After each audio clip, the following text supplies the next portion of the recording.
That is the hardest part of that ring.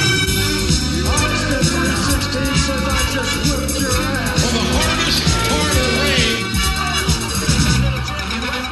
Hello, everybody, and welcome The hardest part of the ring. Hello and welcome to episode 131 of Hardest Part of the Ring, the podcast where four friends get together to celebrate the wonder of professional wrestling. My name's Adam, and I try to do that slightly differently so I don't just sound like a robot saying the same thing every week. For those of you that haven't listened before, I'm the one who's most likely to potentially have my opinion changed during this podcast.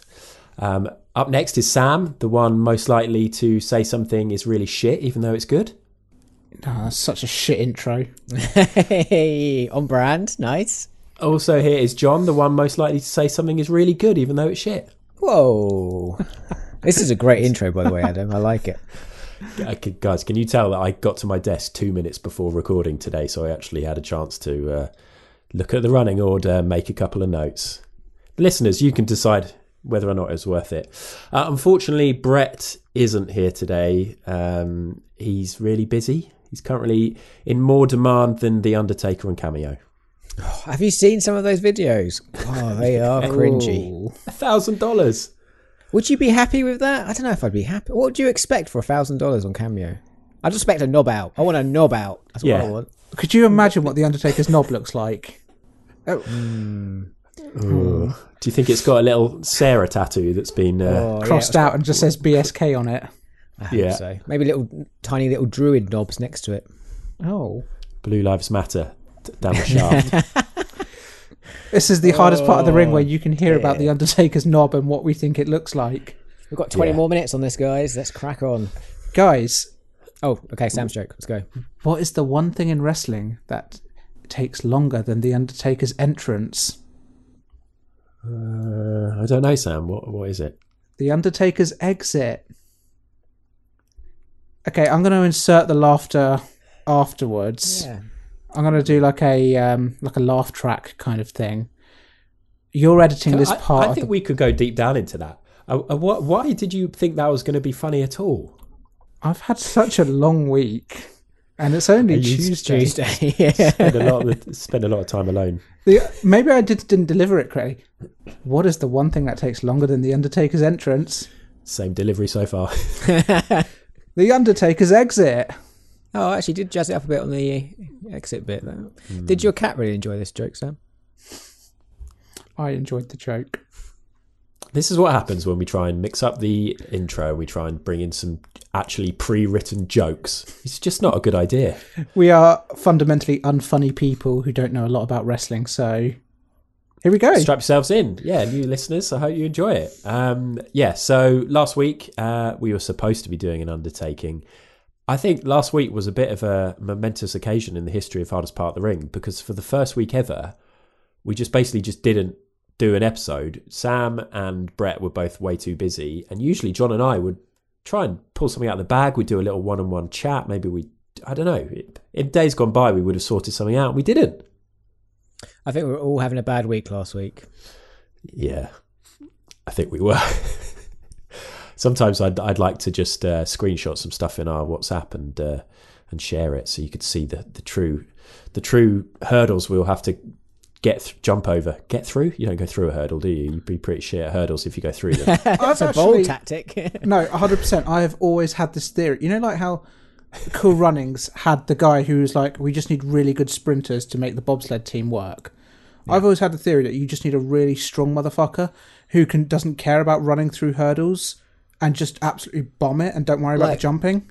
Braun Strowman doing that train thing, right? 100%. Like, I think Strowman there's Express. something to this. Because, like, you don't get kicked out of the hurdles for not jumping them, do you? You're allowed to keep going. I think you'd get kicked through them That's another tactic. I think you'd get kicked out if you were smashing them into the other competitors. Either like Strowman would be sending for hurdles flying everywhere. Or a really short hurdler. Really short. Oh, go under them. So, just some ideas. Lovely. Anyway, what I was trying to say was, John hit the nail on the head. We all had shit to deal with, or in bad moods, or just couldn't be asked, and so we didn't do a podcast. And there's, what can you do? But it means that we're even more hyped and pumped and ready for today. It's a shame Brett's not here, but let's face it, we've got the best three here, right here. Yeah? I'd say that whoever was here. Okay, yeah, sure. Why not? Let's go along with it. On the positive one, right? Yay! Yay! So, our last podcast was actually 2 weeks ago, which was the AEW Full Gear review. And this podcast is going to be a Survivor Series review. Survivor Series 2020. Survivor Series 2019 was fucking great, wasn't it? We loved last year's when they had NXT involved. I think it was probably one of my favourite recent WWE pay-per-views. Last year's Survivor Series filled me with so much hope. Yeah, me too. I think there's a quote. I thought about going and grabbing it, but if one of you guys had said it, I definitely would have. But I think I said, like, towards the end of the episode, this is it now. NXT is on the same level. And I think they're going to do this for Survivor Series every year. And I wish they had. Just quickly, last year's Survivor Series, Adam, 8.75. Brett, 8 out of 10. Bad day for Brett. John, 9 out of 10. 11. Okay. Boom. Sam, 9.5 out of 10. Wow. So... Wow. Yeah. Sam the High Man. There we go. Incredible. I always really like Survivor Series. I think it's probably my favourite of the top 4 pay-per-views. I know we all love a Rumble, but the best thing about a Rumble is the entrances. The actual Rumble match itself I find a bit boring. It's a good point. It's a very strong point, that. I wonder if we've all got a different favourite Big Four. We'll do this again when Brett's here, and we haven't already spent 7 minutes waffling on. But before we do get on to Survivor Series, I just wanted to bring up, because it is kind of relevant. Obviously, The Undertaker had his fond farewell at the end of this, which we will be talking about at some point. He has been doing quite the promotional tour, appearing on... I read an interview with him in The Guardian this morning. Yeah, I saw there was an interview. Oh, they've done a couple of articles about his retirement on there, I think. Yeah, but he's been doing all sorts. Did you guys see his appearance on Hot Ones? No. I started watching it and then had to do work, so stopped. Okay. Just in case anybody doesn't know, Hot Ones is the show where they get people to eat, celebrities to eat hot, spicy chicken wings or vegan wings, and they have a hot sauce and it gets hotter and hotter on each wing. Sam, how many hot wings did I once eat? Oh, we had an eating competition once. I think you ate around about 36. That's about right, but it's not about me, Sam. That sounds It's not about cool me, it's about the until Undertaker. you let the people know where that competition was held. Weatherspoons. Stylish. Classy. And it was a competition between 3 of us. It wasn't like a actual competition. Anyway, I think we talked about this not long ago, but Yeah. Hot Ones is a good show. Undertaker was good on there. After I've had a lot of down opinions on the Undertaker over the last year with his, political opinions and just his choices of T-shirts and all this kind of stuff. But he came across really well. He came up with some lovely quotes, talked about stuff that he'd been taught on the way up, and he just came across brilliantly. And I thought it was a great interview, so it's well worth a look. I'll check it out. Cool. Okay. And that was the Hot Ones review. Should we give it a rating out of 10? Star performer? Sorry. Did he go through all the hot sauces, or is this spoilers? If you don't want spoilers, fast forward 5 seconds. Yeah, he went through all of them, and he was determined not to drink any milk, and he didn't. He had all of them with no sip of milk. Did his eyeliner run? Yeah, did he roll his eyes? No, he should have done. But no, he was very normal and very nice. No dramas, unfortunately. A little bit disappointed by that. Yeah. Anyway, let's have a quick break. Let's go and chug some hot sauce ourselves and get in the mood for our Survivor Series review. Oh, and a double stop to the hardest part of the ring. Goodness. Okay, Survivor Series 2020, or should I say Survivor Series Best of the Best. Oh, is that really the tagline? I didn't realise that was the tagline. Yeah. Yeah, it's on the poster. Didn't they just do It's that on recently with Wikipedia. Clash of the Champions? Yeah, Quite possibly. probably. Something Actually, like that. yeah. They're very similar, aren't they? What was the Clash of Champions one? Well, just in terms of having champions meet champions. Yeah. Yeah. Anyway, Survivor Series, of course, is the one night of the year where WWE say the one night of the year all the time. I'm pretty sure I used that joke last year as well. So, Well, Come on, it's you good. can't laugh at Cycle that. stuff. That's funny. the venue was the award-winning and critically acclaimed Thunderdome. Did you hear Michael Cole say that? Yeah, like what critics are... Where's he getting this information from? These are the same people who think that the Thunderdome is good in Mad Max.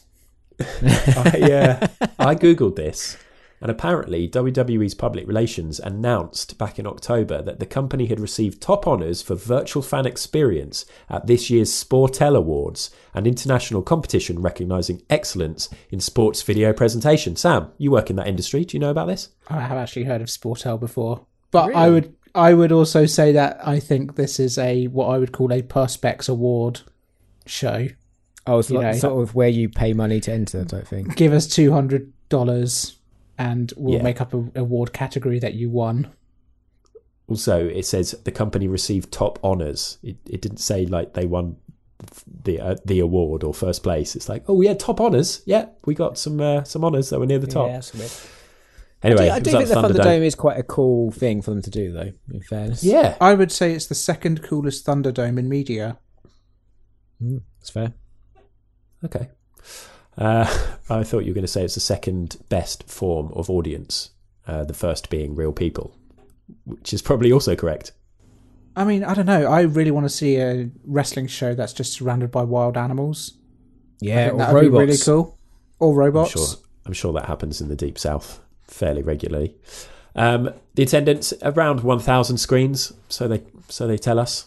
And the comms team for this event was quite cool. I enjoyed this because it was a mix of Raw and SmackDown. So we had Michael Cole and Tom Phillips.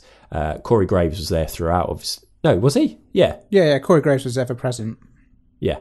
And then we had Byron Saxton and Samoa Joe. But it meant that we got a couple of dream teams. Like I enjoyed it when it was Corey, Phillips and Samoa Joe. Mm-hmm. That was always good. Or just Joe and Corey went well together. And a lot of people have gone off Corey Graves, but I still don't mind him. Yeah, it's still so. I like Tom Phillips a lot, just because I think he fades into the background really nicely. Yeah. See, I'm a big Byron Saxton fan. Yeah, we love Saxton. Good old Saxo. Yeah. I don't like Corey Graves when he goes off about WrestleMania facts that he's then getting wrong and then has to cop to his mistake. Make a mistake and stick with it, Corey. That's what we do. He was good during the Lashley Zayn match, I thought. Yeah. Yeah. Okay. What was the card, Sam? Can you tell us? Hey, thanks for asking. So, pre-show, PSJ, pre-show Jones. It was stacked, the pre-show, wasn't it?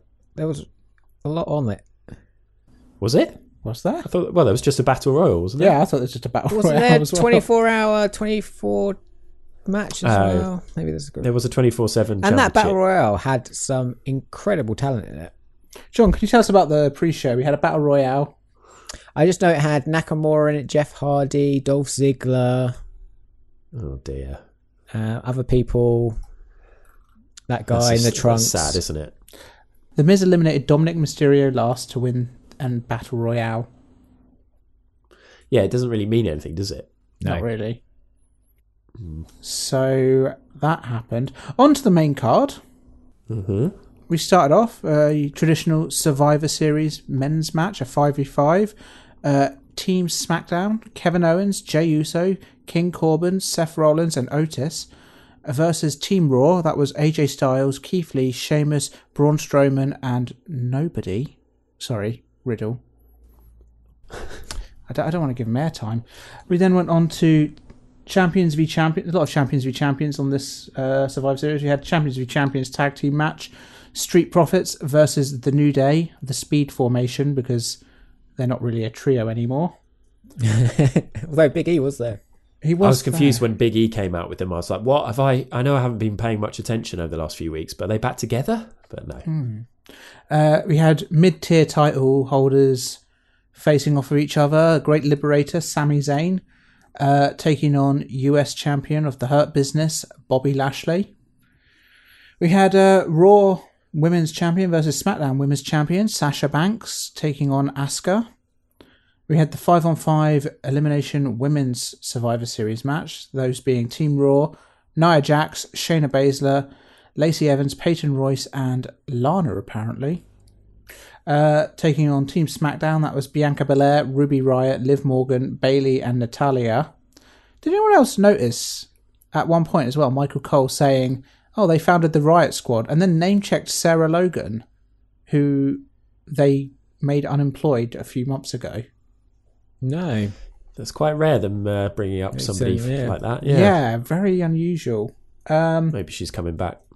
Main event, we had champion v champion, Drew McIntyre taking on Roman Reigns.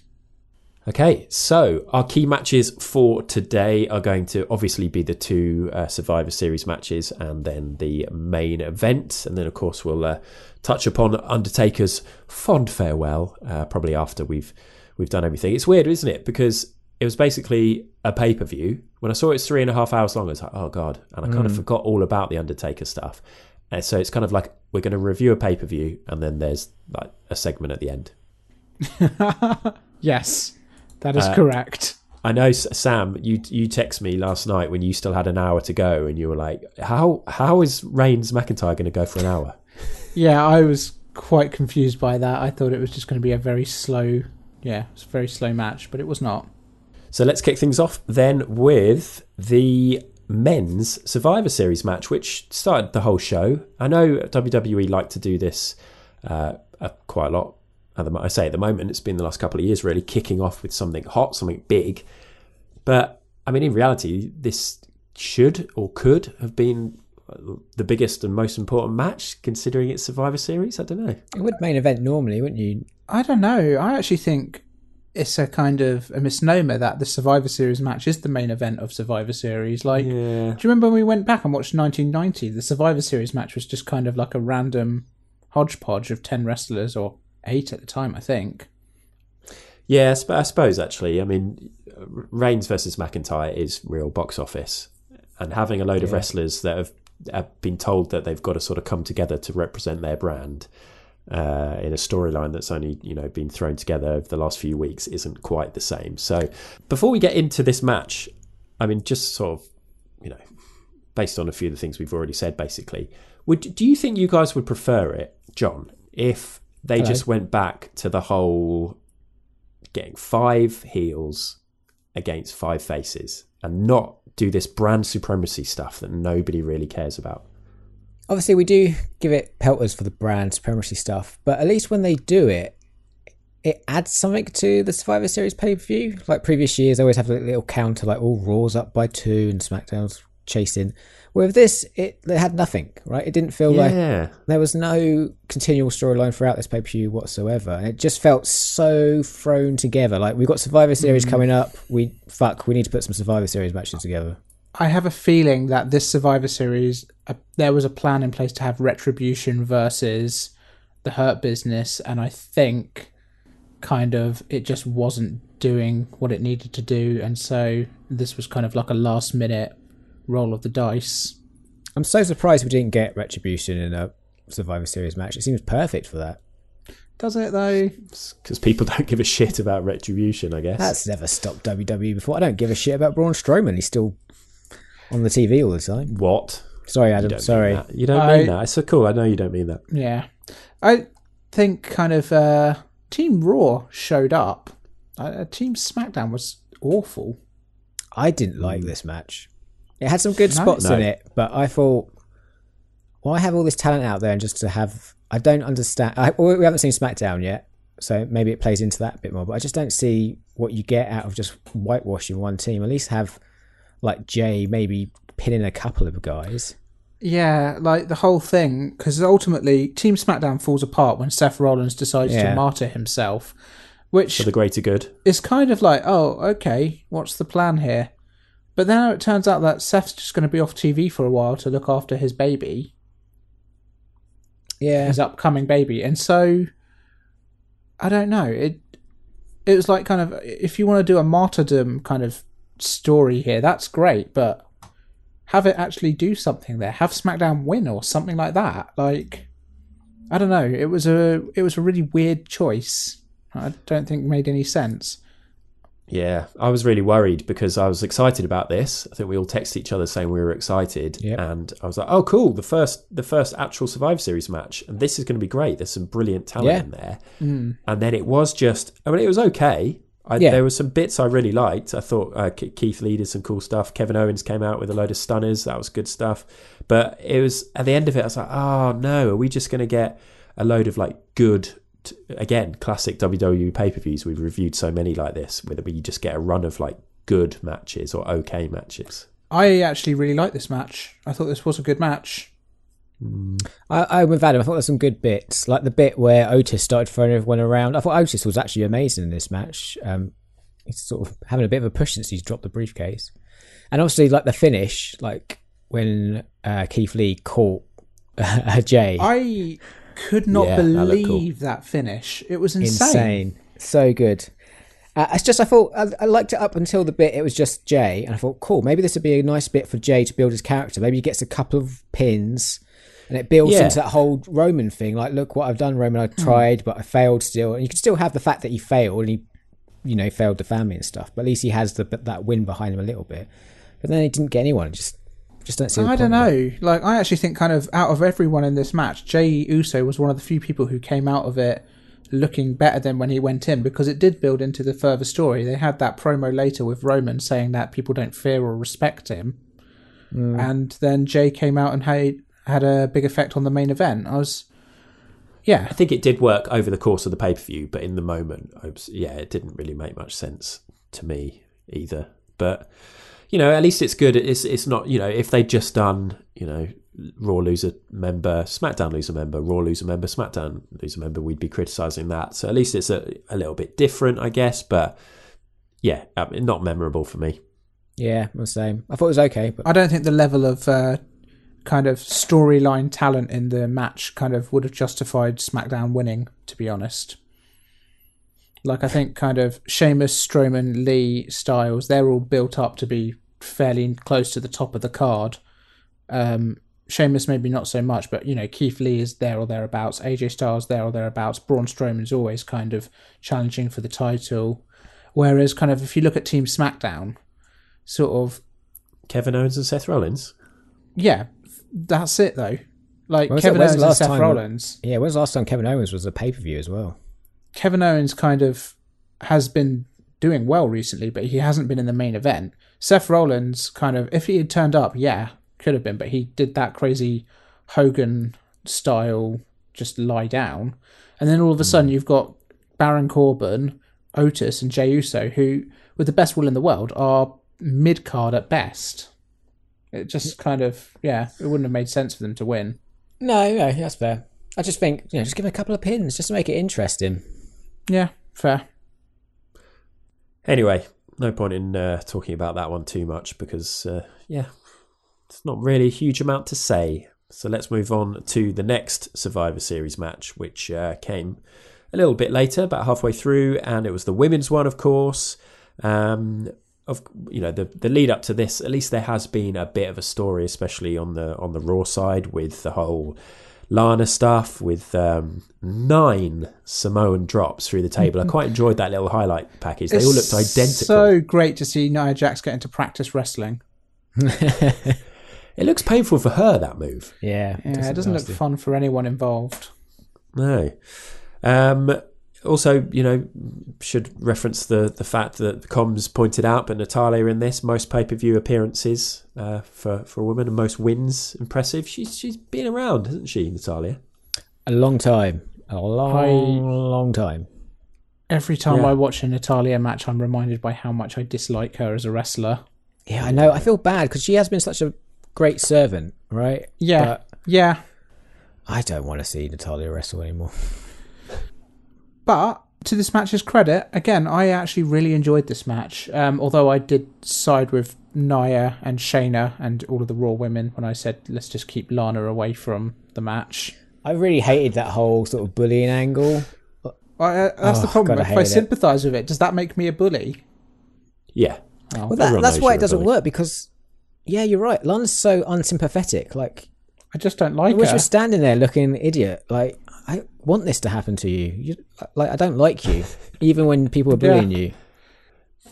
I hate bullying, but I hate you more. Yeah. That's what you're saying. It's so difficult because I just don't feel sympathy for her at all. Yeah.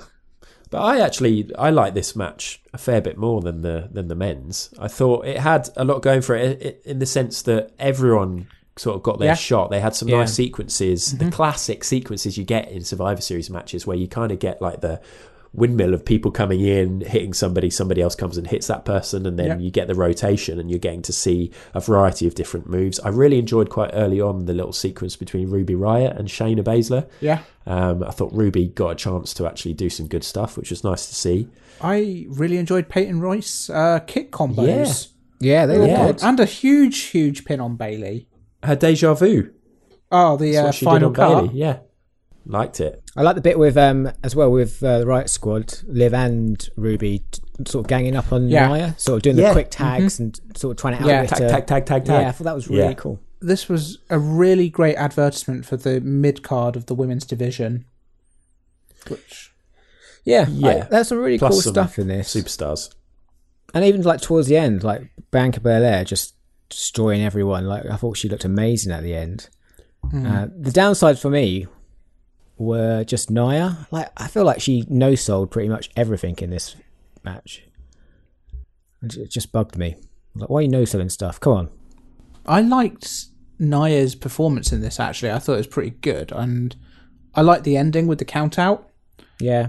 I just kind of, like I said, I don't know if it makes me a bully or a bad guy to basically be like, I just don't like Lana. I just don't like her as a wrestler. I think there's better wrestlers that they've let go recently who would have been better placed in this match. Yeah, so obviously with the count out, it was weird, wasn't it? Like Nia going over that barricade, there was definitely some padding on the other side of that, wasn't there? Oh, yeah. Do you reckon? Yeah. Well, why not? Vince would do it without any padding. So's Nia. Come on. Imagine. And maybe he was the padding. He might have been waiting there to do his little speech, and he was like, "Don't worry, I'll be the padding." That would explain why he looks so rough at the end. Yeah. But it's weird because obviously there's been some criticisms of the ending, but I thought it was quite fun and just a bit silly and a bit different. And I mean, what are the criticisms of the ending? Is it just kind of contrived, or what's the problem with it? Well, yeah, I think a lot of it is just, why not actually get Lana involved or let her get some sort of vengeance, or at least maybe get the final elimination, or. But I think it kind of works with the story of her. She's just a bit of a joke. And so the fact that she won and she was literally just standing there the whole time, and the fact that she had her lipstick like smeared up her face sort of added to it. I thought it was quite funny. I did want to go back to what you said about Bianca Belair, John. Obviously, she escaped the Karafuna clutch. And then that bit was so good where she fell into the ropes. Yeah, and the ref but she did it twice, didn't she? So she escaped it, and then she basically stood up and escaped it again. But then Shayna got it, locked it again, and fell into the ropes. But how do you feel about? I don't know. Is this?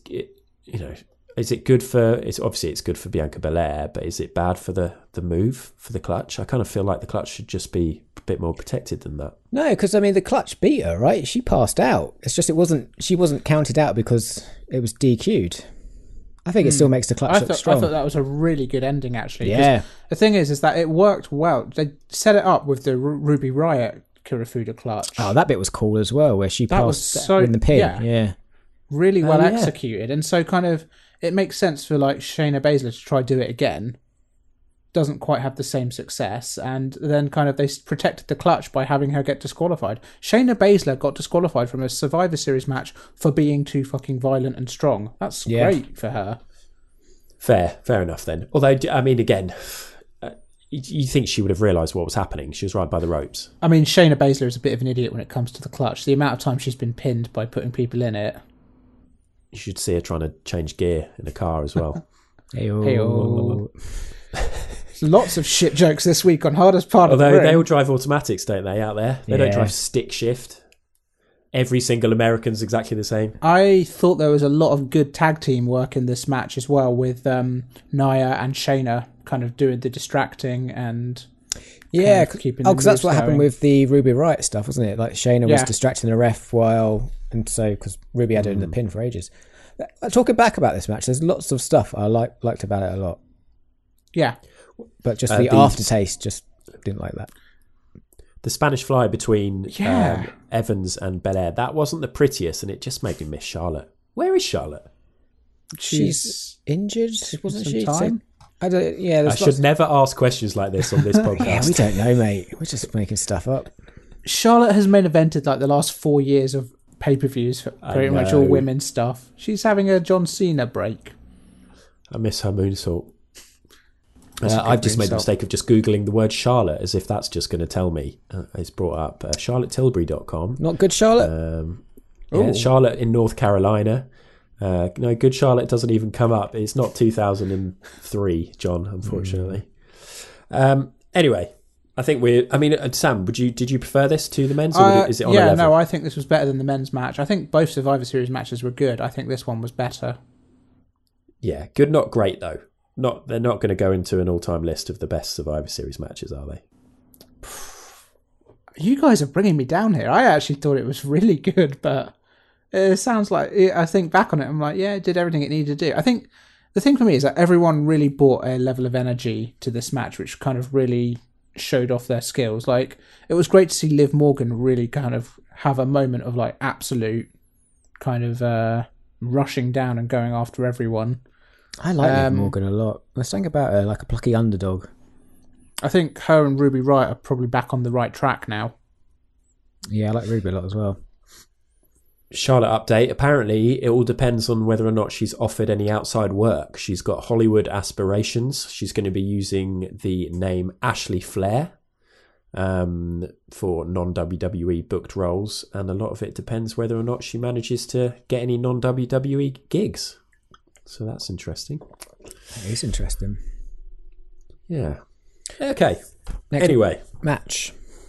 Next match is the main event, which is the men's championship face-off between the head of the table, Roman Reigns, and a man with a brand new kilt and sword. Well, not brand new. They're heirlooms, aren't they?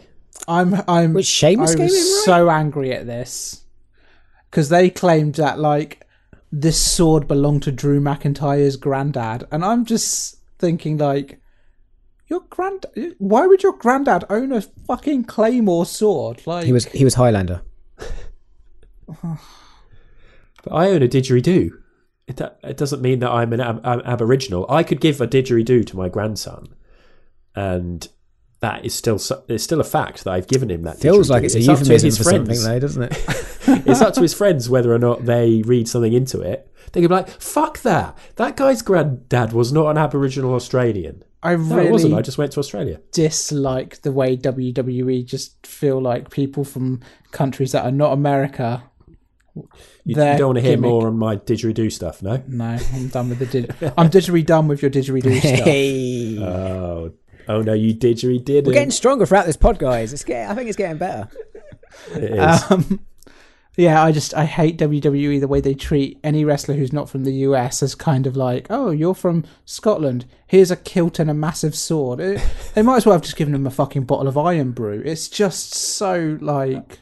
That would be good. Oh, just do upsets the me. Triple H thing on the apron, but with Iron Brew. Oh, it would be so sticky. Yes. Anyway, so yeah, this was a big face-off. Do you think Vince McMahon has a type? Because at the start of this match, when I saw them locking up with their long hair and their beards and their massive physiques, almost identical in terms of sort of height and physique, although Roman is probably slightly better cut and fucking hell, he's in great shape. Oh, I don't think he's better cut. Do you reckon? Drew is stacked to the gills. Ooh, interesting. I think Roman is leaner. Yeah, I think Roman is leaner. Whenever I was watching it, I kept thinking back to, this is a man who beat the shit out of cancer not too long ago. Yeah. Damn. Impressive? Is that the word? Yeah, I think it's impressive. Okay, we'll go with that. I'll Sexy? kick off on this, Is that if that's okay, guys. Sexy? I love it. Anybody who overcomes any illness is extremely sexy to me. Thanks, John. I wouldn't have said that weird thing if you hadn't thought the word sexy. I just throw the balls off, Adam. You hit them out the park. This match that reminded me of a lot of Roman Reigns matches we've seen over the years, in the fact that it started off pretty slow. There were quite a few holds. Then he started sort of dominating Drew a little bit, and I was thinking, man, imagine if the crowd was there, there'd be all sorts of boos, which would be okay because he's a heel now.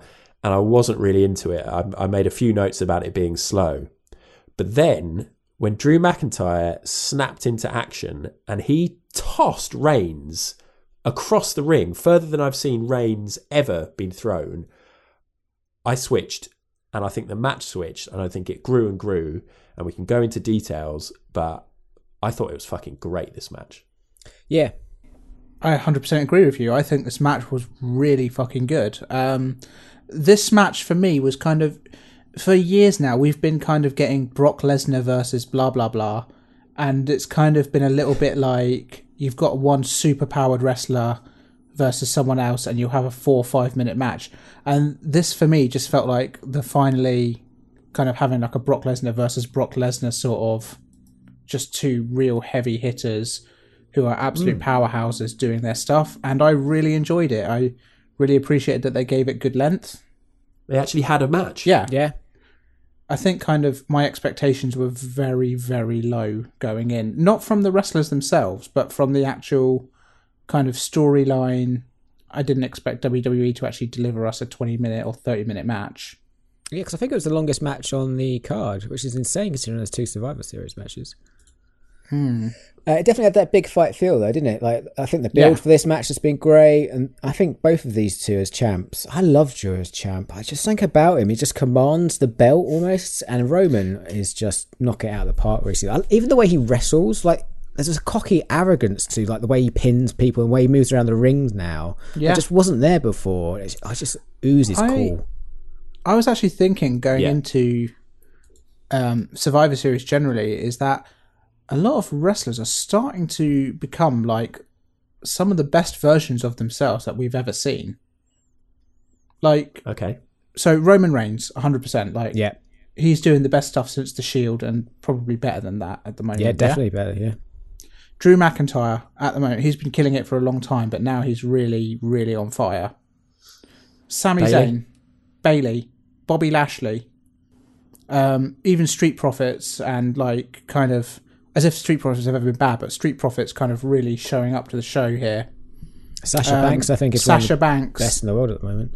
Yeah, like Sasha Banks is getting there. We'll get there with her match as well. But I think a few years ago when she was having the feuds with Charlotte, she was kind of at her peak. But yeah, I mean, heck, even John was saying Otis is kind of bringing it at the moment. So, I mean, is there an argument to say that kind of like whilst this pandemic is fucking awful, but like a lot of the wrestlers are really starting to, I don't know, just come into a point where they're. Are you saying that it's worth it? The pandemic has been worth it. It's been a long run, guys, but we got there. I would say, as like a counterpoint to that, there is so much talent out there that is just not being used, like Kevin Owens, Aleister Black, Ricochet. Yeah. You know. But they've got so much bloody talent. That's the problem. They need to kind of let some of them go. They're doing, at the moment, I get the impression that WWE are doing the Manchester City thing where they just buy up everyone. Yeah, I mean, that's what they've been doing sit for a on the long time, bench. isn't it? Yeah. Yeah. They'd rather them not work and them to pay them than to go to AEW. Yeah. I just thought the great thing about this is like on my notes, I've got loads of notes because there were loads of great spots. There were loads of good moves. Like they were allowed to actually do proper stuff to each other. And there was none of this trying to protect one of them or again, like, you know, what was predicted is to have some sort of screwy finish quite early on or some sort of interruption early on. And we'll get to the ending in a bit. But I loved the counters that they had. The armbar counter in the spear. Oh, that was one of the moves of the night, that spear reversal. Holy shit. Insane. Well, earlier on, the Superman punches, when they were counted, you had the first one counted into the spine buster and then the second one counted into the future shock DDT. Yeah. And I loved Roman, like we said, like throughout the match, sort of just being like, what the fuck? This, like, I was not expecting this. I'm really having to put the effort in here. And then, of course, when it actually went outside, Drew Mac was launched onto the tables and the monitors were still on the tables. I mean, hardcore motherfucker. They always do that. No, what do you mean they always do They that? usually They always clear it. clear the monitors. always Do they clear. though? Yeah. Yeah. I've never seen Mick Foley clear a table. Didn't have monitors in Mick Foley's day. They had the metal monitors in Mick Foley's Yeah, day. true, they did. But oh God, and then obviously another Samoan drop, which I wasn't expecting it to go how it did. And the spear through the barricade looked fucking great. Did, yeah. I don't understand if the combined weight of Lana and Nia Jax can successfully break a table every single time, why can the combined weight of Drew McIntyre and Roman Reigns not break a table? Just the luck of the draw, isn't it? It did break. Only the second time. On the though. second attempt. Oh, the second one, yeah. Okay. But yeah, I mean, we had some really great near falls. Again, I mean, I've tried to move away from saying how much I miss the crowd, but this match, imagine the pop for some of the moments, some of the near falls in this. I think It's so great. the crowd would have been going nuts for this match. I think it was main event quality. Yeah, they did such a good job as well. Like, after this match, I feel like it's just made each guy feel bigger and better. Yeah. I feel more legitimate as champions than they did before it. I don't think there's any credible contenders at the moment to either of their reigns. No, it's a shame because I want to see these guys fight again, but... I know. I love as well, like the ending, everybody was predicting something to happen, but I love the way they did it. I like the fact that Drew managed to get a shot to Jay, like he actually managed to take him down initially. But then the way it ended, it is perfect because Roman Reigns just continues to look fucking incredible, I think. And the amount of heart that Drew was showing, like you say, yeah, they both continue to look fantastic. And I really thought this was a great match. Super match. Yeah, incredible match. Good. That's nice. I wonder what Brett would have thought. I don't think he would have enjoyed the main event. Liked it? I think he would have found it too slow. I think he would have enjoyed a lot of the other matches on this card, but I don't think he would have liked the main event. Brett would have said it was too emotionally investing for him. Too much story. Brett revealed that he's been so busy that he started to watch it and he fell asleep after 10 minutes. I've found myself doing that with WWE recently as well. Oh, I actually tend to watch mine before work when I'm having breakfast. Oh, that's such a good idea. You get up 3.5 hours before work? No, I watch it in bits. Chunk it up. Okay. Nice. What do you have for breakfast whilst you're watching Survivor Series? I usually have like a mixture of something grown up and something kiddie, so crunchy nut cornflakes, but with bran flakes. Oh, right. Okay, that's interesting. I thought you were going to say you had one of those ice cream sandwiches. Ooh, the WWE. What are they called again? Some really weird name. it wasn't. Oh, I can't remember. It's like it's not golden. Golden Gay Time is that's ice cream in Australia. Golden Gay Time. I think there's an ice cream in Australia called something Gay Time. Oh, I'm hearing that correctly. Golden GAY space TIME. Yeah, Google Golden Gay Time. No, Adam, you're not going to trick me again. I promise you, Google Gay Time ice cream. Absolutely not. It's like, okay. Anyway, the Good Humour Superstars ice cream sandwiches. I like the idea of you chowing down a few of those before work, John. Yeah, gets me hyped. So can you arrange that, please? Crash at about 11. Good. Anyway, so those were the key matches that we're going to talk about. Should we do best of the rest? Yeah. Yeah. Sam, have you got a match? Have you got a moment? I have a match. I can guess what it might be. I've been kind of warming to him more and more every single week, and I think he's been on my best of the rest most weeks. Yeah, nope. Okay. I really am. Well, first of all, I love Sami Zayn. Yep. Who doesn't? Even if he's meant to be a heel, he seems to speak a lot of sense. I bloody love Bobby Lashley at the moment. I'm saying it. I'm coming out for it. We're Lashley marks. It's happening. I can't believe this. I'm a Lashley mark. I'm unashamedly a big fan of Bobby Lashley's current run. If I had to pick my worst match of the night, it would be this. It wasn't bad. I didn't hate it, but this would be my worst match. No, I thought this was a really... It was a quick match, but it was really it told the story well. It was good. It made Lashley look strong. The Hurt Business looked like the business. They did look slick coming out in their outfits. And I thought the end of this match was really cool, where Sami Zayn did the trip-in thing, like, MVP trip me, and then the ref turned around and then MVP hit him.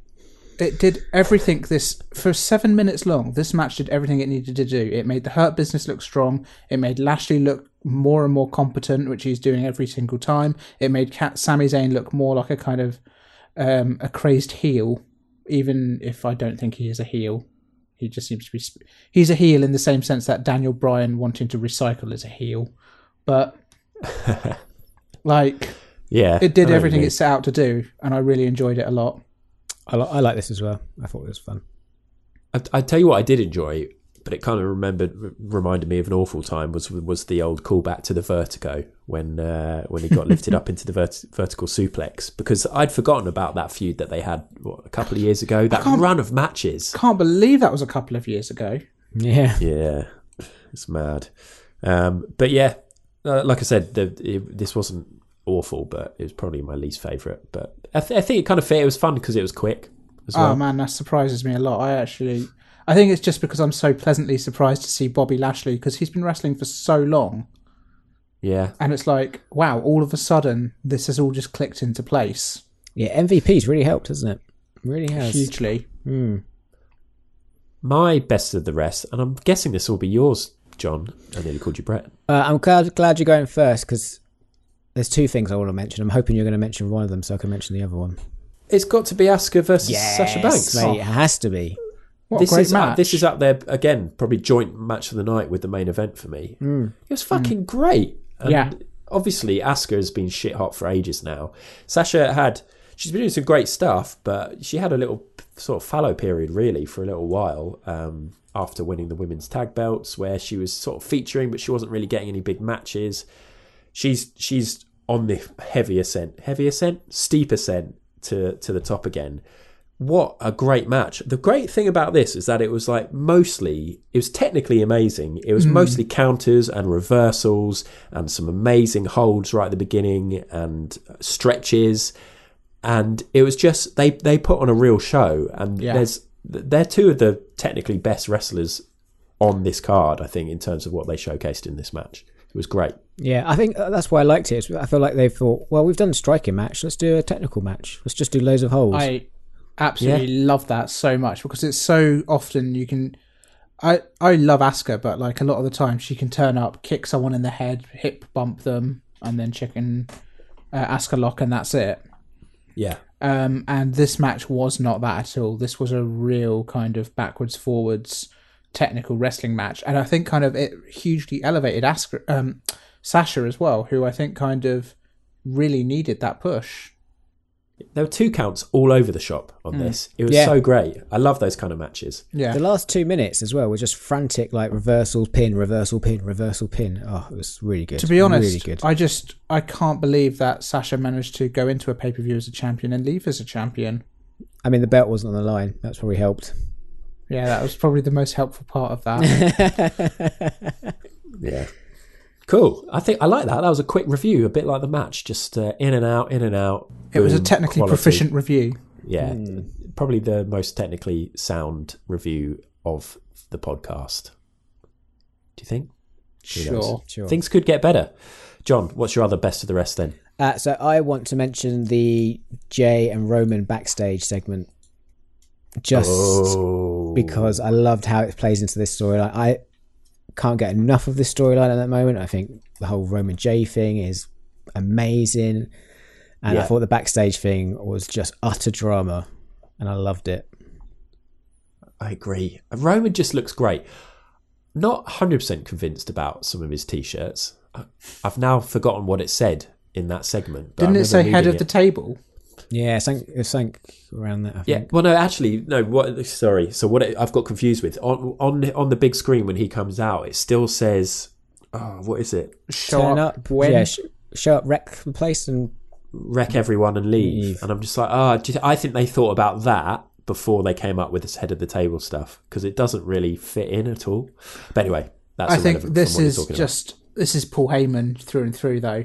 This is like Brock Lesnar having eat, sleep, beat up people or whatever, and then it was Suplex City this, Suplex City that. Oh, the yeah, exact same thing all over again. Very similar. Yeah, maybe. But yeah, agreed. Heyman's great. It's nice to see Heyman doing something. I mean, it's still classic Paul Heyman, but doing, having a different character to work with. The idea of him actually maybe building a little bit of a stable is exciting as well. Yeah, and Heyman feels a lot more subdued compared to when it was Brock, because obviously with Brock he was a lot more frontwards, like he was a lot more outspoken and doing a lot of the talking. Whereas with Roman he's a bit more in the background, a little bit more, which I like a lot. The thing is that Paul Heyman is a very adaptable person. Like, if you need him to be a mouthpiece, he'll be a mouthpiece. If you need him just to be kind of like a snivelling sidekick, he'll do that. He's really, even comedy. Like, do you remember, I think it was last year's Money in the Bank when he just turns up at the buffet and gets covered in food. Like, he'll do whatever if the you company need him to, needs him to if you do. need him to pick up a pen, though, not great at that in the contract signing. He and Roman both botched with the pen. I was just like, guys, come on, you need to practice picking up Botched a biro. with the pen. You've been doing a wrestling podcast for too long. But Roman, oh God, he's so great. I'm with you, John. I'm with you, John, all the way. He's quite dreamy as well, isn't he? His voice, I love the way he talks. It's just brilliant. He's finally, like I was about to say, he's got the potential to really go places, as if he hasn't been places already for like the last 5 years. But it just fits now. It just works. It feels like this could be one of those runs that puts him into that top echelon. It's one of the only things that's keeping me invested in WWE. We've all had our doubts recently, and we've talked about it. Like, some of us are struggling to keep watching this stuff at times, but I really want to see what happens with Roman. It's so fascinating at the moment to see both him and Jon Moxley really kind of pushing on to a higher tier at the moment. It really brings into light Seth Rollins, but kind of time will tell on that front. He's obviously got something going on there. Okay. I mean, usually we'd now move on unless there are any other best of the rest, but I think it's probably worth having a little mention for the for the tag team championship match. Decent. Good. Xbox versus Adidas. They both had their little products and things to promote. Oh, hold on. Sam, do you play Gears of War? No. I like that gear though. It looked pretty strong fucking cool. Yeah. Hey, you're going to stray into worst of the rest here, which is going to be the product placement bit. Okay. But the match itself was pretty damn cool. I loved the sort of showing off the athleticism between Kofi and Montez early on. I loved that Xavier right at the end lifts up.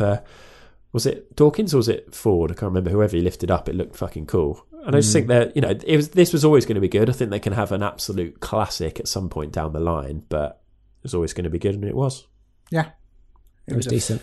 Great match. Actually, it was a good match. Actually, it was an okay match. It was okay. It was all right. It did the job. I fell asleep the first sucked. time I watched it. I had to watch it twice. I hated it. Okay. Worst of the rest then. Go on then. Talk about the product placement. Sam. Fucking get the fuck out with the product placement. We're already fucking paying for the WWE network, all right? Is this It's just a the computer adverts? game. Oh, yeah, computer game. It's just, I don't like it.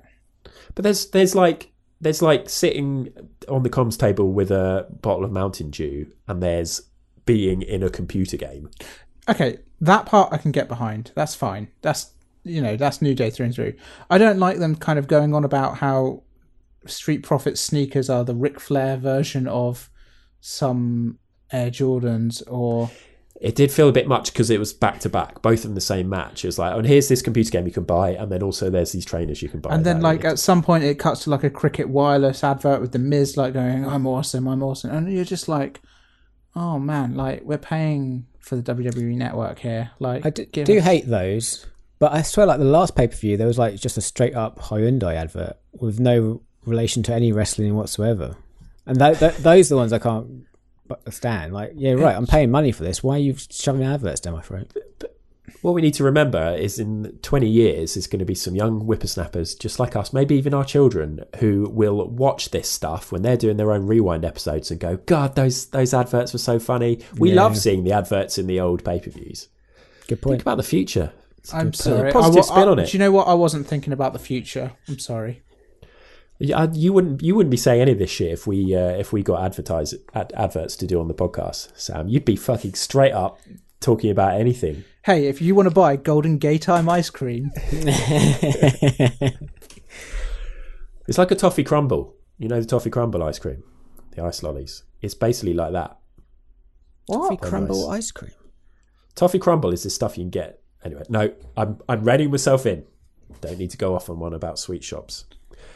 Anyway, worst of the rest. So that was yours, Sam. John, have you got a worst of the rest? Any bad points, any lows, any bits you'd like to forget? Despite the fact this was a good pay-per-view, it did feel very thrown together. Like, not having the whole Raw versus SmackDown tally or like some continual thread throughout the pay-per-view, I didn't like very much. But I did enjoy the pay-per-view overall. I didn't have any negatives necessarily. That's a really good point. Yeah, I agree totally with that. Because I feel like there were loads of matches to enjoy and some really good quality wrestling. But then at the end, I was like, I feel like there's something missing. And I think that's it. Yeah, like a thread to join it all together. My worst of the rest, one little final thing would be the tease. We got the tease of a gobbledygooker title run. It's back on our truth. I skipped this bit. As soon as the gobbledygooker turned up, like, fast forward this bit. Would you have skipped it if you knew who was under the gobbledygooker helmet? Oh Hat? my god. Who was the it? fuck was it? Do we want to take some guesses here, and I'll tell you? I'm going to go for the corpse of Mae Young. Okay. Definitely wasn't Reanimated. her. I reckon it's the Undertaker. That'd be great. John. No, it wasn't the Undertaker. He had to get down on his knees and get up really quickly. That was not the Undertaker. It was Drew Gulak going from strength to strength from a program with Daniel Bryan to dressing up as a turkey to get pinned by R-Truth. Oh god. Good job. Poor old Drew. Deary me. Okay, star performer. Let's do this. Who is our MVP from the night? Sam. The Undertaker. You kind of have to say that. Yeah, we do. Yep. Oh, you arsehole. John. Yes, the Undertaker. Oh god, it's not the Undertaker for me. I'm probably going to go for... I'll just give it to Roman Reigns. I want to say Roman as well. To smash it. Shall we talk about Undertaker, or should we go have a sting and talk about Undertaker? Or do we give the overall rank after the Undertaker bit, because it was part of the pay-per-view? No, I don't. Let's have a little break and we'll come back. We'll do the Undertaker stuff and then we'll give the overall rank, because it does count. It was all in the same package. Okay. We'll be back in a second. Balor chin first into the hardest part of the ring. Okay, we're back and we are going to talk about the farewell to the Undertaker. Did anybody find this anything other than depressing? Oh, I found it really weird. I don't know about depressing. I felt really sad for him because this is not right. He should not be getting his send-off like this. Like, don't get me wrong, there is a future. Another title run, you I'm pretty reckon? sure he'll is that come what you're saying, back. Adam? Get the belt back on him. It's so awful, him having to... He's doing his speech and then he's having a break in his speech to allow the fake chants to play a bit weird. louder. And then he's almost getting... I mean, I can understand he probably was emotional, but there's no crowd there. Like, he's looking out to the side of the crowd where there's not even the fake screens. It's just going to be a load of camera crews. And that... It's just... I just felt like it... Don't bother doing it. Maybe say... just don't make it the farewell. Reference its 30-year anniversary. Do a farewell when we get a massive stadium full of fans. It's quite nice having that sort of cycle thing, you know, debuted and retired at Survivor Series. Yeah, I mean, But to be honest, a couple of years ago. Right. I mean, a lot of people would say he probably retired about 15 years ago. Well, 15 times. We've got a lot of undertaking to watch. Yeah. So you didn't like this because of the kind of the pandemic situation, basically kind of cheapening it. That was because just don't bother doing it. I bought into this. I found it quite emotional and sad, and not sad for the same reasons you did. I found it sad that is like, for me, The Undertaker has been a presence in wrestling for as long as I've been watching wrestling. Yeah. And I think kind of The Undertaker fits in the category of people who transcend their sport. People like Usain Bolt or Michael Phelps or Muhammad Ali, Tiger Woods. The Undertaker is that for wrestling. He's a person who, if you talk about him, people know who it is, even if they haven't watched wrestling. And so, in that sense, he's debatably the most legendary wrestler ever. Yeah. And so, for this to kind of be a send-off for him, I think was I thought it was really nice to see. I really enjoyed the esoteric group of people that they collected. That was weird though, wasn't it? Like they all I like the fact they came out. I love the fact came out in his gimmick and would not shake anyone's hand. Yep. But then they sort of cut back to the ring and they're all just gone. Like I just don't see the point. It was weirdly done. They should have still been there. Yeah, 100%. And like there were some people who were missing who just kind of really should have been there. Oh, like who? Mark Henry or yeah. Edge. Was anybody else convinced that they were going to play the applause louder when Triple H came out? Yeah. A little bit. It also gave me my favourite moment of the whole night, which was JBL, Big Show, and Shane McMahon awkwardly dancing to the Godfather's entrance music. Oh, yeah. How disappointed were you, Adam, that didn't come out in Papa Shango gear? Very. Always very disappointed. And I then... just, sorry, go ahead. Like, just... the little Paul Bearer thing at the end. I quite like the Paul Bearer thing at the end. They 2-packed him. It's... there's only one wrestler... There's like only one wrestler in the world who you could pull off and then the ghost of this person, like the Paul Bearer Force Ghost itself kind of appears at the very end, and that is the Undertaker, who's literally played like a zombie wizard for the last 30 years. I don't know. I'm on board with it. What did you think to the... But those... Was that an actual like electric volt thing? I thought that so. was Yeah. happening there. I'm not sure. Like that, were those real... like lightning strikes? Yeah. No. I don't know I thought they were because it sounded like it, but It did sound weird, but that would be crazy to do that, wouldn't it? The way it was connecting to the Undertaker Yeah. symbol, I've seen that kind of thing before, and I think if it wasn't that and it was just video, it's like, well, this is a bit lame. I think I thought it was that because it was actual they had real. those It's crazy, real electricity. They had those crazy pylon things. Yeah. I thought this was a good send off. I Well, don't skipped think the video. I didn't watch any of the video because of my commitment to the undertaking. I didn't want to see any moments, big moments, because I want to see them properly when we watch the matches. I thought I can't think of a single wrestler who would get the same send off ever. No. The man was an absolute legend of wrestling, and I know kind of he didn't get the moment with the crowd, but I also almost 100% guarantee you that this is not the last time you will see the Undertaker turn up. Yeah. And I know it cheapens it, so don't bother then. But that's the way he's it already goes. left his hat and his coat in the ring once. It's the anniversary. I kind of think it makes sense from that point of view. I think it's something that WWE didn't have to do, and I think it's nice that they did do it. And I think it's nice to see them treat one member of staff really, really well. Well, I imagine the Undertaker knows enough to bring down the whole company. I can't believe in that Ring of Legends there was the bloody Godwins. No Hulk Hogan, though. Yeah, no Great friends. Great friends. How did they get an invite? It's outrageous. Anyway, this did add the final half hour to the pay-per-view. No, Farouk. He had JBL in the ring. Yeah. So, the score, the overall rank, out of 10 for the pay-per-view, including the Undertaker bit. John, out of 10, what are you giving it? 8.25. Okay. Sam? 9.1. Oh my God. No. Don't argue with Sam, Adam. It's a long enough pod already. Okay, so I'm going to give it a 8. A flat 8.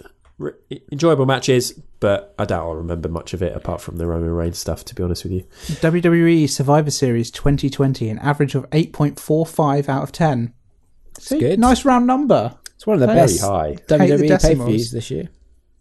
Yeah. I think impressive. it's earned it, if I'm honest. It was solid. Really solid. So we thought it was good. The question is, what did the listeners think? Let's just go straight to it, John. Okay, well, loserweight. Hang on a second, let me get my thingies up. He says, highlight. Oh, we asked for highlights and lowlights. So I should have said that up front. So loserweight says, Asuka versus Sasha, another great match between these two. This one showcasing their technical abilities. Asuka losing would normally be a low light, but when a match is this good, I don't care. Great point. Low light, Sammy not pulling off some hilarious cheaty win over Lashley.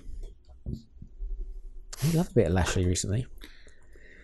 Aeon Nix, highlight for me was the stunning women's match. Some of the best transitional holds I've seen in years. Asuka is the best worker in this company. Low light, I have a hard time as I loved every match. Probably that Taker didn't say farewell with a huge stadium of fans. Yeah. I mean, for me, the one person who was missing more than anyone was Fred Durst. I was hoping that as it was his last thing, they'd do a live I really hope rolling so as intro. well. Like, just get That's because I think they've got to do something like that. Like they've got to do a massive thing in front of a crowd. But like that's the thing. Like they're retrospectively trying to make it so that Metallica is like the Undertaker's American Badass song. I think they're trying to retcon it. embrace it. Get the biscuit out there. They probably need the cash. Yeah, come on. Free Fred Durst. Is he? Free Fred Durst. Why If he's are not people locked up, he chanting with probably me? should be. Finally, Graham Hughes highlight. Asuka versus Banks was by far the best match, with a result that could make Sasha a more dominant force. Special mention highlight to Kane getting dressed up or not getting the memo. Lowlight, expected a bit more from the theatrical ending of Undertaker. Hoped for a stand-in at the top of the ramp, arm raised, crash of thunder, lightning strikes him, leaving just his clothes piled like a Jedi, only neatly folded. Was anyone a little bit nervous that the Fiend was going to rock up and drop him? Oh god! I did wonder if I did wonder if something would happen. I was a little bit scared. Yeah, I don't know. I sort of wondered if maybe he'd come out towards the end of the Roman and Drew match and he'd, like, I don't know, smash their heads together. Yeah, Classic I kind of thought that would be maybe what they do, like a screwy finish. The Undertaker gets involved. Be perfect, wouldn't it? What would have been like great finish. is if Taker was in the gobbledygooker costume in the Battle Royal on the pre-show. He wins the Money in the Bank briefcase. He cashes in during Roman versus Drew, takes both belts, retires, done. Fancy books it, guys. Wrestling finished. WWE has finally reached the end. Vince McMahon said WWF. That was weird. Oh my god! Did you? He looked weird. Yeah, he's Like his hopefully face the next is to retire. slipping off slightly. And I tell you what, actually, for all of my problems with Vince McMahon, and I don't like the guy, he's got amazing hair for his age. Well, I think if I had that money, I would have amazing hair. Oh, do you think it's bought? I don't think we can buy hair, can you? I don't know. Wayne Rooney did. Shane Warne did as get well. implants. Austin Healy. Yeah, Shane Warne did. Let's start the rumour now that Vince McMahon has had hair implants. I think there are far more salacious rumours than that going. I around reckon already, he Sam. got- Nobody gives a fuck about that rumour. He got the plugs from Albert's back. That's what I'm reckoning. There we go. That's a good rumour. solid. Spread it, listeners. Spread it. Where was Albert in that? Yeah, last A-Train. thing? Come out as A-Train would be great. They had a big feud, right? Why not? What I'm looking forward to is Taker going into the Hall of Fame. I just hope they don't do it at the next one because there'll probably be no crowd. I don't know if it'll be done properly or not. That needs to be saved. He's That definitely needs to going be to the done next properly. Hall of Fame, though. Must be Oh, the next yeah. one. Guaranteed. I know. Okay, anyway, let's call it. Let's end the episode. That was our review of WWE Survivor Series 2020. If people want to get in touch, you can email hardestpartofthering@gmail.com. We're on social media at hardestpartpod. And Brett will be back to deliver that section next week. Don't You worry, did that guys. so seamlessly, though. Like, you went straight That's a man in. who wants No to call run it a up, day with the pod. Just seamlessly. I just want to end the podcast, guys. Sorry. I just want to end it.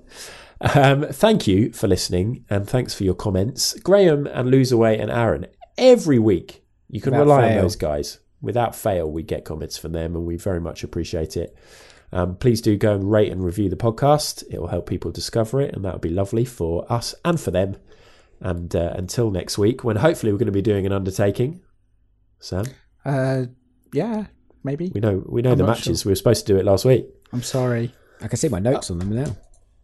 We could do it now. Have you watched Let's them do it. already? Have you already watched the matches? Watch one. Ah, John, how are you going to remember something that happened 2 weeks before? Fantastic notes. That's all I'm saying. Okay, good. Well, that will be happening next week, unless it all goes to shit and we're all too busy and we don't bother. Actually, looking back at my Fingers notes, I will need to rewatch it. All right. Well, thanks for listening. Thanks, John, for coming along to the podcast recording. That's all right, Adam. Thanks very much for having me. Thanks, Sam, for something positive that you did, I'm sure. Rest in peace. Sounded like DJ some sort of- Lethal. Bring it on. none of this. That was Hardest Part of the Ring. Let's get out of here. That is the hardest part of that ring. For the hardest part